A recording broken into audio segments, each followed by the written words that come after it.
On a rainy Tuesday night in New York, a man named Daniel Cross sat alone in the back of a black town car, his reflection staring back at him through the tinted glass, like a stranger he barely recognized.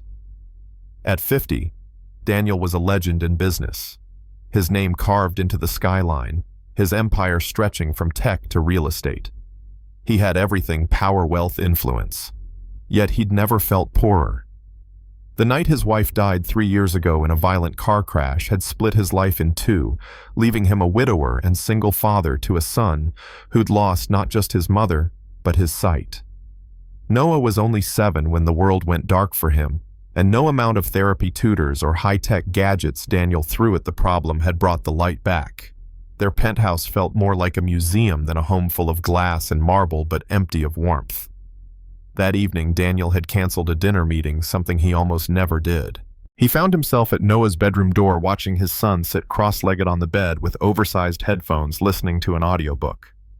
The boy's face was pale and still, his clouded blue eyes staring at nothing. "We're going out tonight," Daniel said, his voice clipped, businesslike.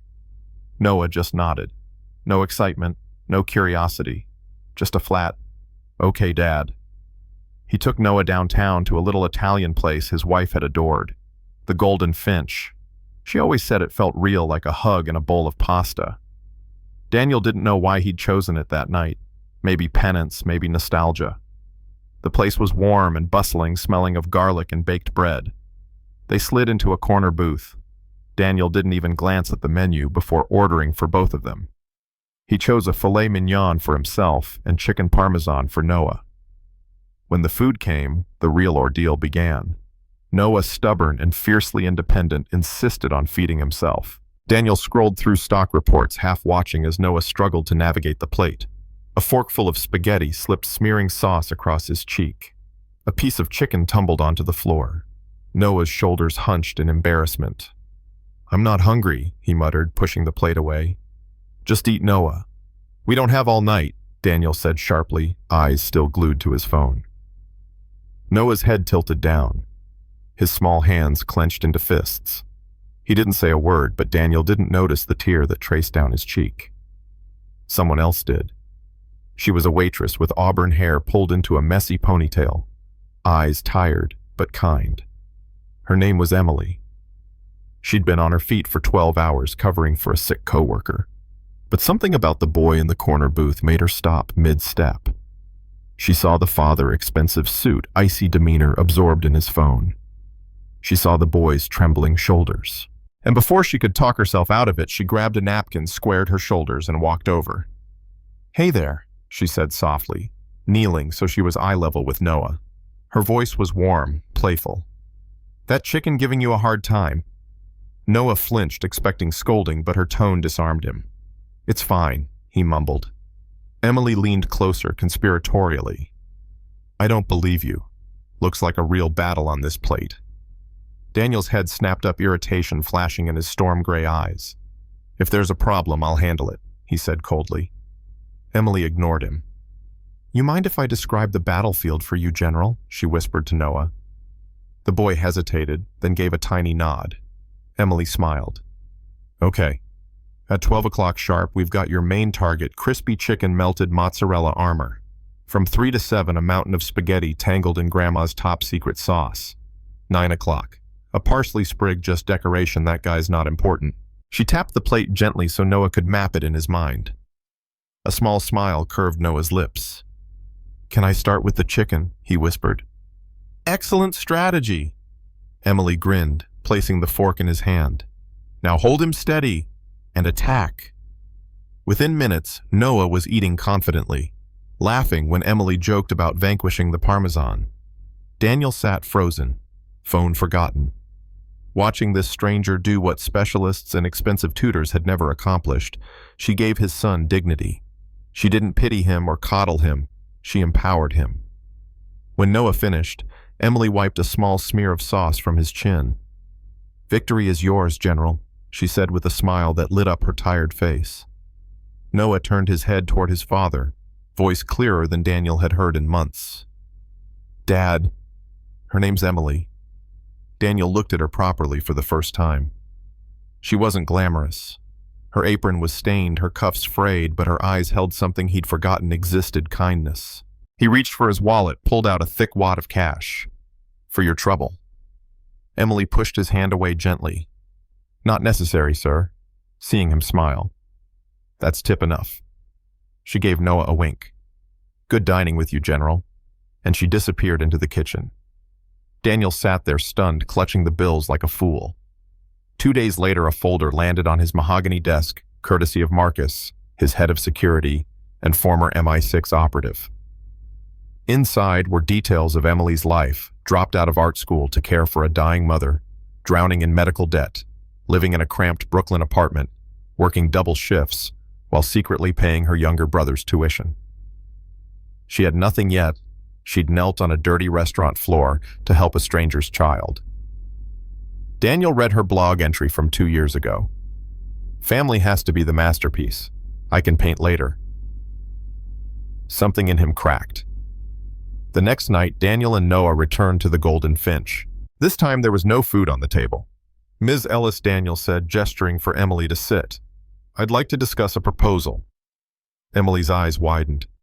Sitting with customers was against every rule, but her boss was nodding frantically from across the room. She slid into the booth. "What you did for my son was remarkable," Daniel said. "I was just doing my job," Emily murmured. "No. Your job is to deliver plates. What you did was connect with him. You accomplished in 10 minutes what experts failed to do in 3 years. Emily flushed. "I'm sorry for your loss," she whispered. Daniel waved her sympathy away. "I don't need pity. I need a solution. I'd like to hire you to be Noah's guide. Not a nanny, a companion. Someone who can show him the world in a way he understands." Emily blinked. I don't have credentials. You have what money can't buy. Humanity." Noah reached out, small hand brushing Emily's arm. "Please," he said softly. And that was it. "Trial basis," she said, finally, chin lifting. 1 month. Daniel almost smiled. "Deal." The next Monday, Emily arrived at the penthouse with a canvas tote bag. She looked wildly out of place among marble floors and towering windows, but Noah's face lit up like sunrise. "Ready for our first adventure?" she asked. "Where are we going?" "Nowhere. The adventure's coming to us." That day, Emily spread a giant drop cloth on the pristine floor and unpacked tubs of paint mixed with sand and glitter. She guided Noah's hands through textures: rough orange for sunset warmth, smooth blue for cool evening skies. They painted with their hands, not brushes. When Daniel came home, the sterile living room reeked of paint and laughter. Noah was covered in purple streaks, giggling. Daniel just stood there, a lump in his throat. In the weeks that followed, Emily transformed Noah's world. She taught him to bake cookies, feel the bark of trees, identify birds by their songs. And slowly, Daniel joined them. One night, Emily rolled up his $1,000 sleeves, handed him dough, and said, "The general needs backup." Daniel punched dough awkwardly, but when Noah's laughter echoed, something deep inside him shifted. The house filled with life again. Noah's clay pots and chaotic paintings decorated mahogany shelves once reserved for trophies. The boy who'd retreated into silence now sang along to the piano at night. Emily wasn't just helping Noah, she was healing Daniel too, but not everyone welcomed her. Catherine, Daniel's sister-in-law, swept into the penthouse one afternoon, heels clicking like gunshots.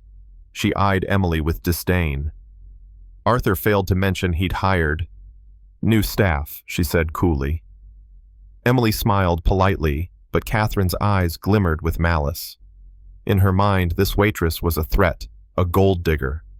Catherine, who'd long held sway over Daniel's grief, plotted to destroy her. A week later, Emily was accused of stealing a sapphire earring belonging to Daniel's late wife. Catherine's performance was Oscar-worthy: trembling hands, tearful accusations. Daniel's old cynicism roared back. "Empty your bag," he snapped. Emily froze, horror dawning. "You think I'd steal from you?" she whispered, her voice shaking. "You have debts. Access. Motive," he said coldly. Tears slid down her cheeks, but she straightened her back. You're not looking for an earring, Daniel. You're looking for a reason to believe kindness always has a price. Congratulations. You found it. She hugged Noah, whispered, I'm proud of you, and walked out. No yelling, no scene, just devastating dignity. Noah screamed at his father. You always think the worst of everyone. We were happy. And you ruined it. Then he locked himself in his room, ripping their sunset painting off the wall. The silence afterward was crushing, and Daniel knew deep down he'd made the gravest mistake of his life. It took Marcus less than 24 hours to find the truth. Catherine had stolen the earring, funneling money from family charities for years. Daniel confronted her, voice like ice. You couldn't stand that light had returned to this house, so you snuffed it out. Get out. Then he drove himself to Emily's walk-up apartment, climbing 4 flights of creaking stairs. She opened the door, eyes red but calm. I was wrong, he said, voice breaking. I was a fool. I know you didn't steal. Catherine's gone. And He handed her a velvet box. Inside were keys. A studio in Brooklyn paid for 5 years. A scholarship at RISD in your mother's name. Your brother's education fully covered. This isn't payment. It's restoration. Please, come back. Not as an employee, as family. Emily's hands trembled. She thought of Noah's smile, of the warmth they'd built. She smiled softly. On one condition. We repaint that sunset. No brushes allowed. Daniel's laughter was raw, unpracticed, but real. Deal. The Cross penthouse was never the same. The air smelled of cookies and paint instead of polish. Music echoed through halls that once held only grief. Emily thrived, finally finishing art school, yet she never left their side. Daniel learned to measure wealth not in stocks, but in the trust of his son and the love of the woman who'd walked into a restaurant with nothing and changed their lives. Some say Daniel was foolish to trust a stranger, that kindness invites betrayal. Others see Emily as proof that compassion is a currency stronger than money. What about you? If you were in Daniel's shoes, would you have trusted her? Drop your thoughts in the comments. Share this story with someone who needs hope today, and don't forget to subscribe for more stories that remind us one act of empathy can rewrite a life.